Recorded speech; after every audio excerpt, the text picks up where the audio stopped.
Buenos días de nuevo, mis amados hermanos y personas que nos visitan. Que Dios les bendiga.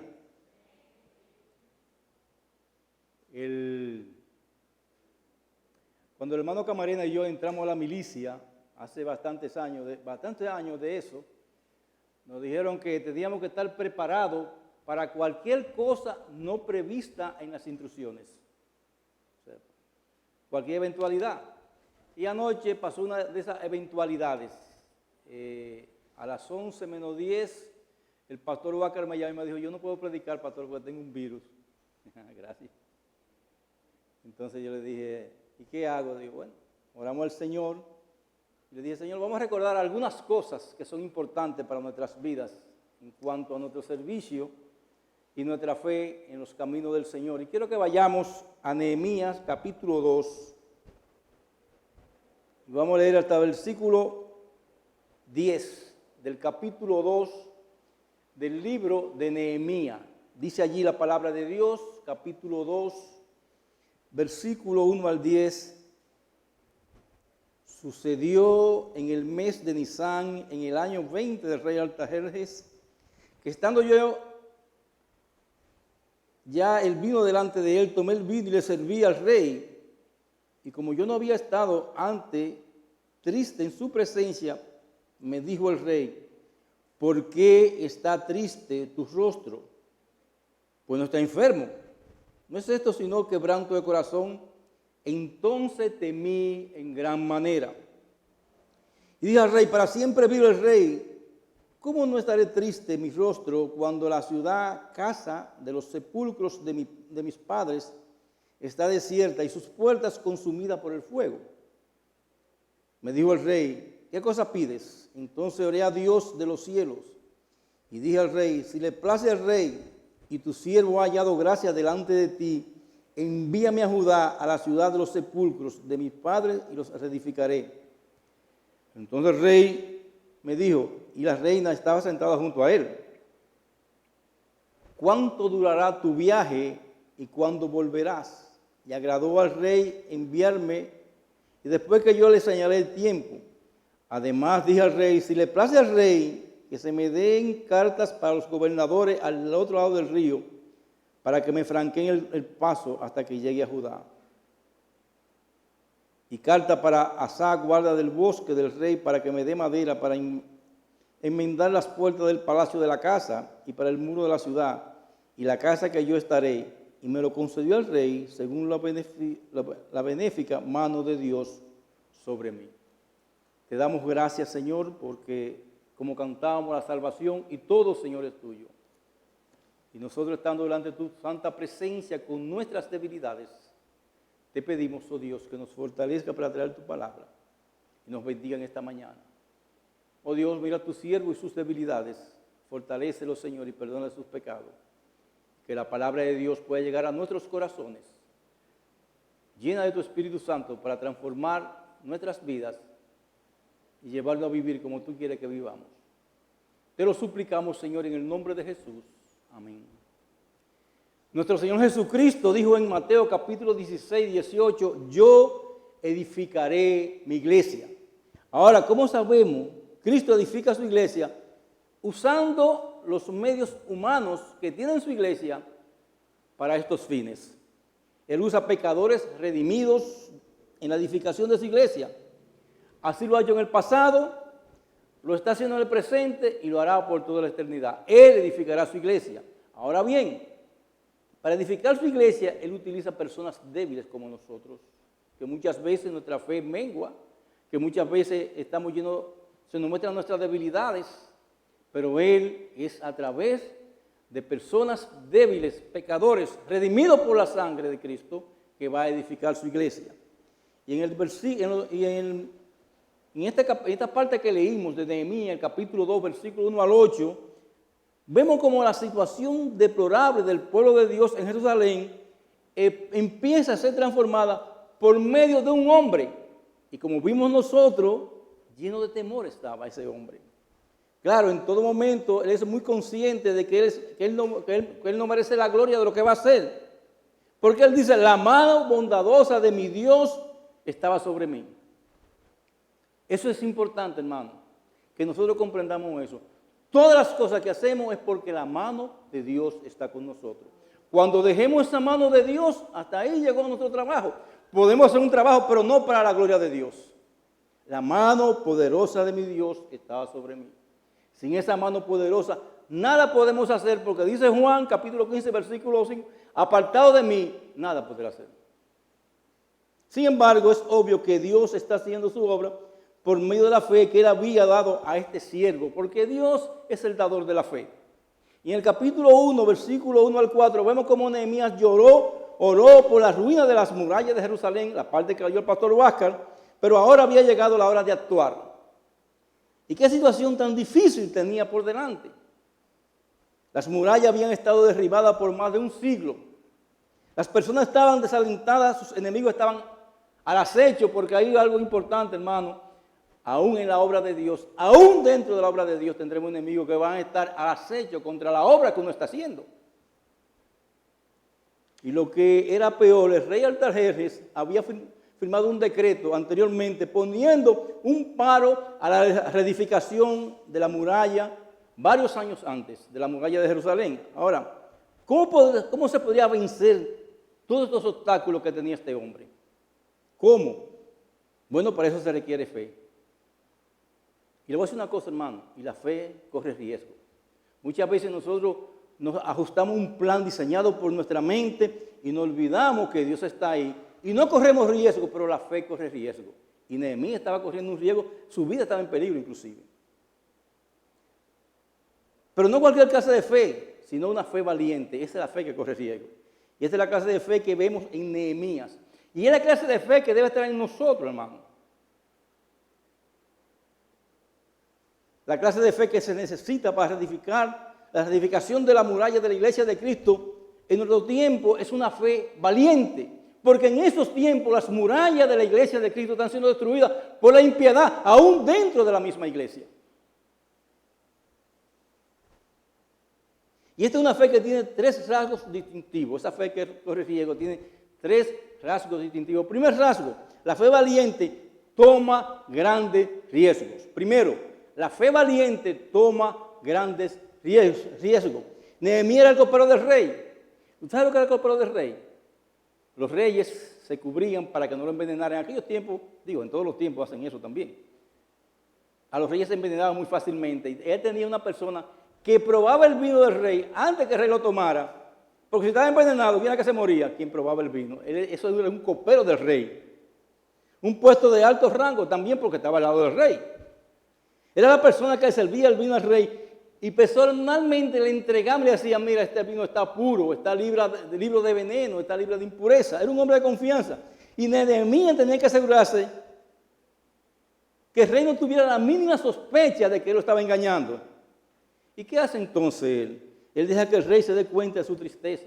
Él va donde el rey, como cualquier otro día, pero él muestra, dice el versículo 2 del capítulo 2, y me dijo el rey, ¿por qué está triste? Y esta tristeza probablemente fue deliberada. O sea, Nehemías fue con su tristeza y no la escondió delante del rey. Cuando el rey le pregunta lo que pasaba, él trae delante del tema de reedificación de las murallas arruinadas de Jerusalén. Es decir, él aprovechó esa oportunidad, Dios le abrió el corazón al rey y aprovechó esa oportunidad y se le acercó al rey. Dice el versículo 3 lo siguiente. Y le dije al rey, para siempre vive el rey. ¿Cómo no estará triste mi rostro cuando la ciudad, casa de los sepulcros de mis padres, está desierta y sus puertas consumidas por el fuego? Y eso pudo haber causado cierta sospecha al rey, ya que, como dijimos, el rey era el que había dado el decreto que no se reedificara esa casa. Nehemías sabía el peligro que había en todo esto. Por eso cuando el rey lo nota triste, él se asusta. Entonces dice, tuve mucho temor. Y usted sabe, cuando usted va a hablar con una persona así, cuando uno va a hablar con el presidente de la república, cualquier persona de esa, uno va con cierto temor. Y más un rey que vivían de antojo. Y si ese rey le daba la voluntad de decir, mira, yo quiero que maten a este hombre porque mira lo que me está haciendo, lo hacía sin ningún problema y ni respiraban. Por eso dice, entonces tuvo mucho temor. Nehemías, siendo sabio y prudente, hace todo lo posible para minimizar el peligro que esto le ponía, en que esta situación le ponía delante del rey. Y él se dirige al rey, hermano, con mucho respeto. Y eso es algo que debemos nosotros aprender, a dirigirnos a las autoridades con respeto, porque en el día de hoy hemos perdido ese respeto por las autoridades. Él dice, y dijo al rey, viva para siempre el rey. Y le voy a decir una cosa, no estaba tumbando polvo, él no necesitaba tumbarle polvo al rey, porque estaba al lado del rey. Pero sí reconocer la autoridad y el puesto que tenía ese rey. Y respondía al rey, si le place al rey, y si tu siervo ha hallado gracia delante de ti, no, tú tienes que hacerme eso. No, si le place al rey. Nehemías ciertamente estaba rondando por un terreno peligroso. Básicamente le estaba diciendo al rey que fuera en contra de su propio decreto. Su propia vida estaba en peligro, pero la forma de hablarle de Nehemías, y Dios utilizando esta forma, enterneció el corazón del rey. Hermano, la blanda respuesta quita la ira. Nosotros respondemos muchas veces, ¡ah! Y más los dominicanos que ahora vivimos todo el mundo con una pistola en la mano. Mire lo que pasó, ese asunto triste. Por un cachú mataron uno. Dirá, bueno, pero lo provocaron, sí, pero la provocación no debe llegar a tú quitarle la vida a nadie. Pero la fe que Dios da al creyente es una fe valiente. Una fe que nos lleva a veces a correr ciertos riesgos, aún en perjuicio nuestro. Es una fe que nos lleva a salir de nuestro confort y comodidad que dan algunas iglesias en estos tiempos. Hay iglesias que son cómodas, hermano. Yo sé que muchos hermanos quieren aire acondicionado. No podemos tener aire acondicionado. Hay iglesias que tienen confort. No estoy criticando a la iglesia que tiene aire acondicionado. Si nos lo dan, lo recibimos. Pero, hermano, nosotros no estamos para vivir en confort. Estamos para vivir por fe. Y esa es la clase de fe que vemos en Moisés. Es la clase de fe que vemos en Abraham. Es la clase de fe que vemos en el apóstol Pablo. Y es la clase de fe que vemos en todos los siervos de Dios a través de la historia. Una fe firme. Una fe que toma riesgo. Y esa fe se mantuvo firme en medio del peligro. Pero en segundo lugar, la fe valiente emprende grandes obras para Dios. La fe valiente emprende grandes obras para Dios. Me van a perdonar un poco de agua porque también el virus anda regado. ¿Por qué es que Nehemías le hace una petición al rey, esta petición al rey? Porque él estaba convencido de que Dios quería que él dejara su trabajo de mucha influencia y buen pago, que dejara el palacio lujoso en el que vivía para irse a un largo viaje a Jerusalén para servirle allí a Dios. Ayer, Dios nos permitió entregar una casa a una familia cristiana pobre, unos ancianos que ya tienen edad de 65 años en adelante y vivían debajo de hoja de zinc. Dios nos permitió hacer una casa y entregársela ayer. Y había una misionera mexicana y ella nos dio su testimonio. Ella vivía bien en Acapulco. Y su familia no estaba de acuerdo que ella viniera aquí. Y ella con su esposo están vendiendo medicina ambulante en la farmacia en un motor. Ella dejó el confort para servirle a Dios. Y el fruto de su trabajo se está viendo hoy porque la iglesia está creciendo y se está levantando. Esa es la fe que Dios quiere. Muchas veces nosotros no queremos eso, hermano. Queremos vivir tranquilos, muy bien, sin correr el riesgo. Nehemías allí habría de entregarse a la ardua labor de reedificar la muralla de la ciudad. Y él le dijo, envíame a Judá, a la ciudad de los sepulcros de mi padre, para que yo la reedifique.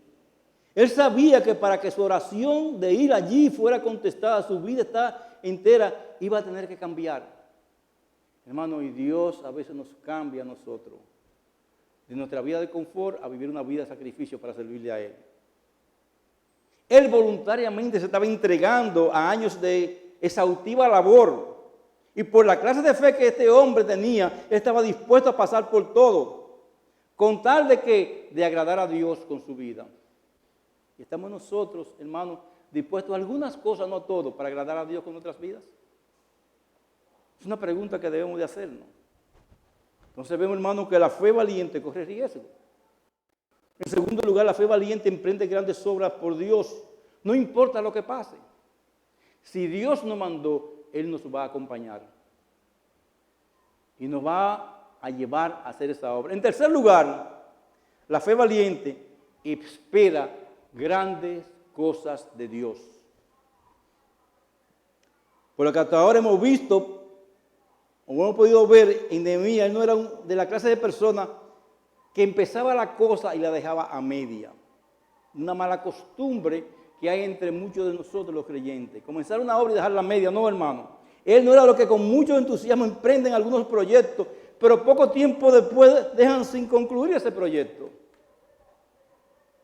Aún en la misma cosa que le pide al rey se ve su determinación de concluir la obra que había de emprender.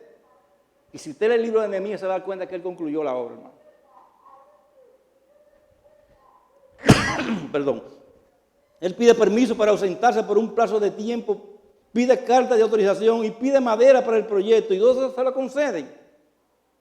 Pero, ¿por qué es que él pide tanto? Porque él realmente tenía la intención genuina de no solo empezar, sino de acabar su proyecto. Él planificó ese proyecto, hermano, y no se quedó en el medio de él. Nehemías no era un soñador sin base, porque a uno le gusta soñar. Él no era un idealista perezoso, ni un irresponsable, ni un intelectual de escritorio. Y la iglesia se ha llenado hoy de intelectuales de escritorio. No tengo nada contra los intelectuales y está bien que se desarrollen. Y le voy a decir una cosa a mis hijos. Si pueden desarrollarse lo más que puedan, descollar en sus profesiones, gloria a Dios, pero siempre para la gloria de Dios. Él con una firme convicción en su corazón y con una fe valiente que estaba dispuesto a pasar por lo que sea con tal de que Dios reciba la gloria. Y ahí está el kit del asunto, hermano. Todo lo que hacemos es para la gloria de Dios. Él sabía lo que se necesitaba para aquella obra y todo lo que demandaba de él. Y por consiguiente, él no se conformaría con menos. Él esperaba lograr cosas con la ayuda de Dios y de ahí que pide grandes cosas a Dios. Hermano, y nosotros tenemos que pedirle grandes cosas a Dios, no porque estamos en la teología de la prosperidad, no nada de eso, hermano, sino grandes cosas a Dios, para servirle a Dios, haciendo grandes cosas a través de nosotros que somos seres débiles, y Dios lo va a hacer a través de nosotros. Entonces hemos visto que Nehemías era un hombre de gran fe. Él poseía una fe verdadera porque su fe era una fe valiente. La fe que Dios nos da no engendra pereza ni inactividad, es una fe activa. Pero eso dice Santiago, la fe sin obra es muerta. Y vemos que la fe valiente tiene tres rasgos. Primero, toma grandes riesgos, emprende grandes obras para Dios y espera grandes cosas de Dios. ¿Y qué aplicaciones podemos tomar de esto, hermano? Haciendo una pregunta debemos comenzarnos. ¿Qué clase de fe tenemos nosotros? Es por sus frutos que vemos si nuestra fe es verdadera o no. En este caso es lo que estamos dispuestos a hacer por amor a Dios, que se ve si tenemos una fe valiente. La fe que Dios da a aquello que salva a Cristo es una fe no tímida, hermano. Por eso dice el apóstol Pablo a Timoteo en su segunda carta en el capítulo 1, versículo 7, no nos ha dado Dios espíritu de cobardía, sino de poder, de amor y de dominio propio. A veces no sabemos dónde está ese poder y ese amor y ese espíritu de valentía que Dios nos da, porque como que lo escondemos en un lugar. Y por eso dice Josué 1:9, sé fuerte y valiente, no temas ni te acobardes, porque el Señor tu Dios estará contigo donde quiera que vaya. Hermano, nosotros confiamos en esas palabras. Dios estará con nosotros. Y esa es la clase de fe que tenemos nosotros. Una fe valiente. Oh, sí. Ahora, ¿cómo sabemos si esa fe es valiente? Primero, si estamos dispuestos a correr riesgo por amor a Cristo. Si estamos dispuestos a correr riesgo por amor a Cristo. Como creyentes somos llamados a hacer cosas que nos pueden acarrear persecución permanente. Pero estos son riesgos que por fe debemos estar dispuestos a correr por amor a Cristo. Como el Evangelio a nuestros familiares, hermanos, corremos el riesgo de perder sus afectos. No, que estos evangélicos siempre vienen a molestarnos. Cuando cumplimos el deber de reprender a un hermano, corremos el riesgo de fracturar nuestra amistad con ellos. Cuando criamos a nuestros hijos en la disciplina y el temor del Señor, corremos el riesgo de ser vistos como padres anticuados y demasiado estrictos, que vivimos en la era de la caverna, porque los hijos ya no se molestan. Lo dejan hacer lo que quieren. Ahora ellos son los que dominan.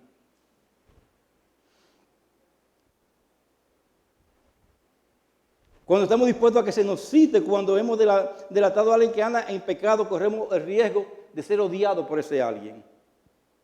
Cuando como pastores procuramos que en la iglesia todo sea como Cristo ha dicho en su palabra, corremos el riesgo de ser vistos como intransigentes. Ahora, lo que se han convertido en la iglesia, hermano. Un show. Un espectáculo. La palabra de Dios, para hacer su efecto, no necesita espectáculos, necesita que se predique la palabra de Dios. Cuando como pastores predicamos y aplicamos la palabra a la conciencia, corremos el riesgo de que se nos acuse de estar tirando de indirecta del púlpito. Cuando como pastores abrimos alguna área cancerosa con tal de curar, corremos el riesgo de ser criticados, de tratados y hasta el riesgo de que personas que antes nos amaban nos comiencen a odiar. Pero nosotros tenemos, hermanos, que trabajar con la palabra de Dios. Y es una espada de dos filos. Todos estos son riesgos que corremos. Y los corremos no porque queremos, sino porque Cristo nos demanda hacer estas cosas. La pregunta es, ¿estamos dispuestos a correr esos riesgos por amor a Él? Nehemías se corrió sus riesgos con tal de obtener el permiso y los recursos para llevar a cabo la obra de Dios.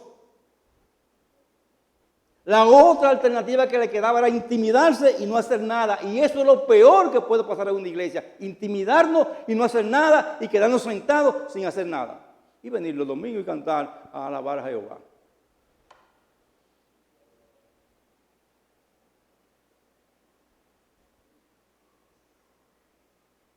Hermano, es el temor que nos mantiene atados. Es por temor que no predicamos como debemos. Es por temor que no estamos dispuestos a confrontar a algún hermano. Cuando hablo de confrontar no quiero decir matarlo, sino confrontarlo en amor. ¿Por qué vamos en contra de la influencia del Espíritu de Dios en nuestros corazones? La fe verdadera es una fe que nos lleva a correr riesgo con tal de ser fiel a Cristo. Es mejor ser fiel a Dios antes que a los hombres, dice la palabra de Dios. Pues como si sabemos, si tenemos una fe valiente, es porque estamos dispuestos a correr riesgo por amor a Cristo. Segundo, ¿cómo sabemos que tenemos una fe valiente? Si estamos dispuestos a emprender grandes obras para Dios y a través de Dios. En el tiempo de crisis, lo he citado otras veces porque me gusta leer esa biografía y cada día me enriquece más leer esa biografía de grandes hombres. Durante la Segunda Guerra Mundial, al primer ministro Sir Winston Churchill, cuando el pueblo estaba siendo destruido por las bombas alemanas, le dijo al pueblo británico: lo único que tengo que ofrecer es sangre, pesar, lágrima y sudor. Bueno, nuestro Señor nos ofrece más de ahí, pero no menos. En la obra del Señor se sufre. No es verdad que tú vienes a la iglesia y que va a encontrar un novio y que va a hacer qué sé yo. Hermano, eso es la superficialidad que está predicando en el día de hoy. Debemos entender que nuestro templo no podrá ser mantenido funcionando en un momento y solo por el esfuerzo de 3 hermanos y 10 hermanas. Todos debemos preocuparnos, hermano. Se necesita la ardua labor diligente y la perseverancia de cada miembro de la iglesia para que este local sea casa de Dios y templo del cielo. Hermano, la obra de Dios demanda tiempo y dificultades de todos nosotros. La labor que el Señor nos ha dado para que la llevemos adelante no es un hobby. Es un esfuerzo continuo. Tendremos que poner a un lado nuestras complacencias personales, nuestra comodidad, nuestro relajamiento y aún nuestra obstinación. Yo no voy a hacer eso porque a mí no me Tendremos que dejar las excusas clásicas que a veces en nuestra pereza presentamos. No me puede molestar ahora, no tengo tiempo, estoy demasiado ocupado. O no me cae bien cierto hermano, por eso yo no trabajo ahí con él. Amados hermanos, si queremos un templo, o que este templo siga funcionando, eso no nos va a caer del cielo. No es en la mente o en los sueños que eso debe hacerse, es una disposición y diligencia, con disposición y diligencia que debe de hacerse. Pero además, si queremos crecer espiritualmente y como resultado del crecimiento espiritual de nuestra iglesia, debemos estar dispuestos a negarnos más a nosotros mismos y estar listos a trabajar arduamente. Hermano, la iglesia necesita que nosotros, como obreros de Dios, nos involucremos a trabajar como obreros.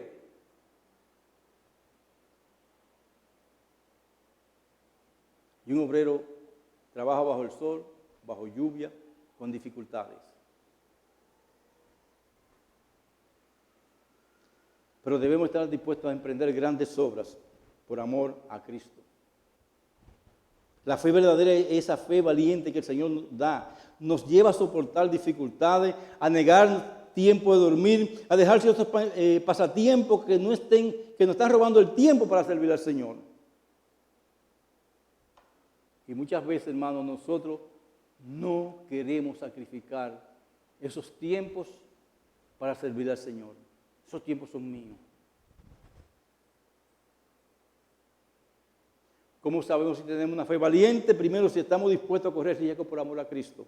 Segundo, si estamos dispuestos a emprender grandes obras por Dios. Tercero, si esperamos grandes cosas de Dios. Como ya vimos, Nehemías no era un hombre que hacía castillos en las nubes, sino un hombre con sus pies bien puestos sobre la tierra. Y con una disposición grande para hacer lo que se había propuesto hacer para servir al Señor. Por consiguiente, él no se iba a conformar con algo mediocre, sino como el resultado final de aquello que tenía por delante. ¿Usted sabe por qué Europa del Norte es progresista? Porque el Evangelio dominó donde esas naciones se formaron. La Reforma dominó esas naciones. ¿Y qué hacían los evangélicos de esas naciones? Bueno, si tú eras zapatero o costurera, el vestido o el zapato que tú hacías no era para el cliente, era para Dios. Y por eso Dios lo prosperó. Por eso Dios nos va a prosperar cuando todas las cosas que hagamos sean para Él, para su gloria. Y así como era grande la petición que hizo a Dios Nehemías, a igual de grande eran las cosas que él en su fe esperaba que Dios habría de hacer a favor de ellos. Hermano, ¿qué anhela y espera tú que Dios haga con nosotros como iglesia? ¿Esperamos grandes cosas del Todopoderoso? ¿O realmente no ora por esta iglesia, sus pastores, diáconos y miembros? La fe verdadera siempre espera grandes cosas de Dios. Y es solo eso, es el que espera grandes cosas de Dios, que buscará esas cosas de Dios por medio de la oración y la obediencia a su palabra. Y le voy a decir una cosa, Dios va a bendecirnos.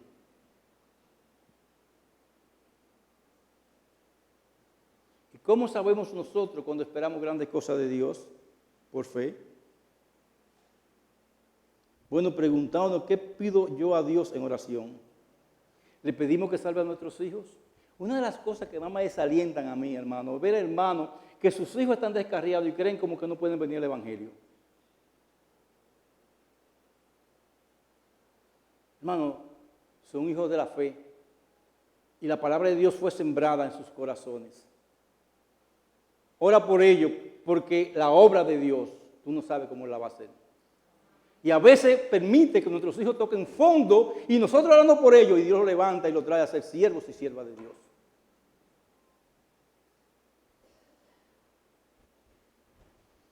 Dios puede salvar a nuestros hijos. Y hemos visto testimonio en esta iglesia que Él lo hace. Que está fumando droga. No importa, hermano. Ora por él. Sigue predicándole y la obra de Dios no vuelve atrás vacía.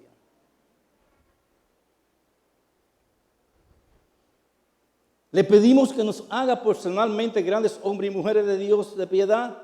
Dios puede hacerlo. Le pedimos que nos dé muchas almas para Cristo. Dios puede hacerlo, pero tenemos que salir a predicar. Le pedimos que nos use para levantar iglesias en otros lugares. Dios puede hacerlo. Hermano, nosotros hemos levantado 5 iglesias en estos últimos años. Están funcionando por ahí de una u otra manera. No importa el tamaño de la iglesia, lo que le importa es nuestra fidelidad a Dios y nuestra fortaleza de que Dios va a obrar a través de nosotros. Hermanos, si nosotros no pedimos a Dios estas cosas grandes, puede que sea porque nuestra fe es débil. Si somos honestos, lo que pasa es que pensamos que Dios no nos va a dar estas cosas. Y Dios es honrado cuando le pedimos grandes cosas, porque esta manifiesta cuánto confiamos en su infinito poder. Pero si nosotros solamente venimos 3 hombres a orar y 10 mujeres los miércoles, ¿cómo va a bendecir Dios nuestras vidas?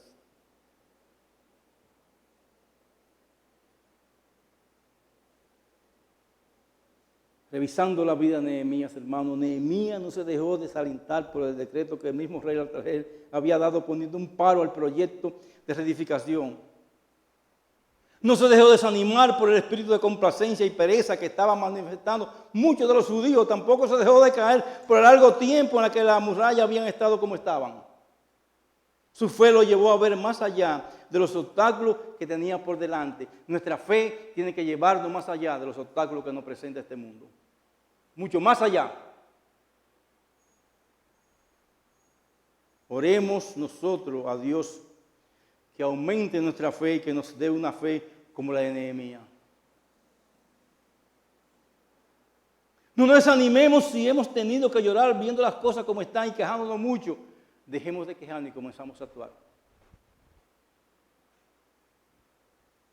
Miremos a Dios. Él está sentado en su santo trono con todo el poder, con todo su poder a favor nuestro. Por eso, hermano, en la obra no miremos nosotros mismos, miremos el poder de Dios actuando en nosotros. Las veces que hemos hecho resoluciones y hemos confiado en las resoluciones y en nuestras buenas intenciones, hemos vuelto a retroceder. Miremos a Dios y clamemos a Él. Y hagámoslo con fe, plenamente convencido de que aquel que comenzó en nosotros la buena obra, la perfeccionará hasta el día del fin. Y te voy a decir algo a ti que no visita, que no viene a Cristo. El hecho de tú estar aquí es una obra de que Dios comenzó contigo y Él la va a llevar hasta el fin. Y te dando la oportunidad de que tú elijas ese fin que tú quieres tener. Y en esta mañana, Dios quiere que Él, dador de la fe, darte esa fe para que tú vengas a los pies de Cristo y tu vida cambie. Y te la va a cambiar. No te la va a cambiar en riqueza, como ofrecen por ahí muchas cosas, te la va a cambiar porque tu vida va a ser diferente por la obra y el poder del Espíritu Santo en tu vida. Él comenzó una obra contigo en esta mañana. Contigo con Cristo. Él comenzó una obra en esta mañana. Una obra que quiera llevarla hasta su fin para su gloria. Y te voy a decir una cosa. Si confía en Él, te arrepientes de tus pecados y entrega tu corazón a Él, tú puedes hacer una obra más grande que la que hizo Nehemías y que la que ha hecho cualquiera de nosotros, porque así obra el poder de Dios. Venid a mí todo aquel que está trabajado y cargado, que yo lo voy a hacer descansar. Te sientes cargado, Él te va a quitar esta carga, te va a dar otra por lo mejor, más ligera, fácil de llevar, porque es la carga de Cristo. Por eso te pedimos en esta mañana, no salga sin entregar tu corazón a Cristo. Vamos a orar. Te damos gracias, Señor, porque nos enseña cada día cuál debe ser nuestra fe. Cómo debemos nosotros responder ese llamado especial que tú tienes para nuestras vidas. Y nos llama, Señor, a no tener temor porque tú estás en medio, está con nosotros, Señor. Por eso te pedimos en esta mañana que tu gloria se manifieste en medio de nuestros corazones y en medio de tu iglesia para que, oh Dios, despertemos y sigamos hacia adelante. Con la fe que tenía este siervo tuyo, Nehemías, y que han tenido todos los hombres y mujeres de Dios a través de toda la historia, que han cambiado reinos, han tapado bocas de leones y han transformado naciones. Hombres débiles tú has utilizado y mujeres débiles para hacer esta obra, Señor. Sigue utilizándonos a nosotros. Te lo suplicamos en el nombre de Jesús.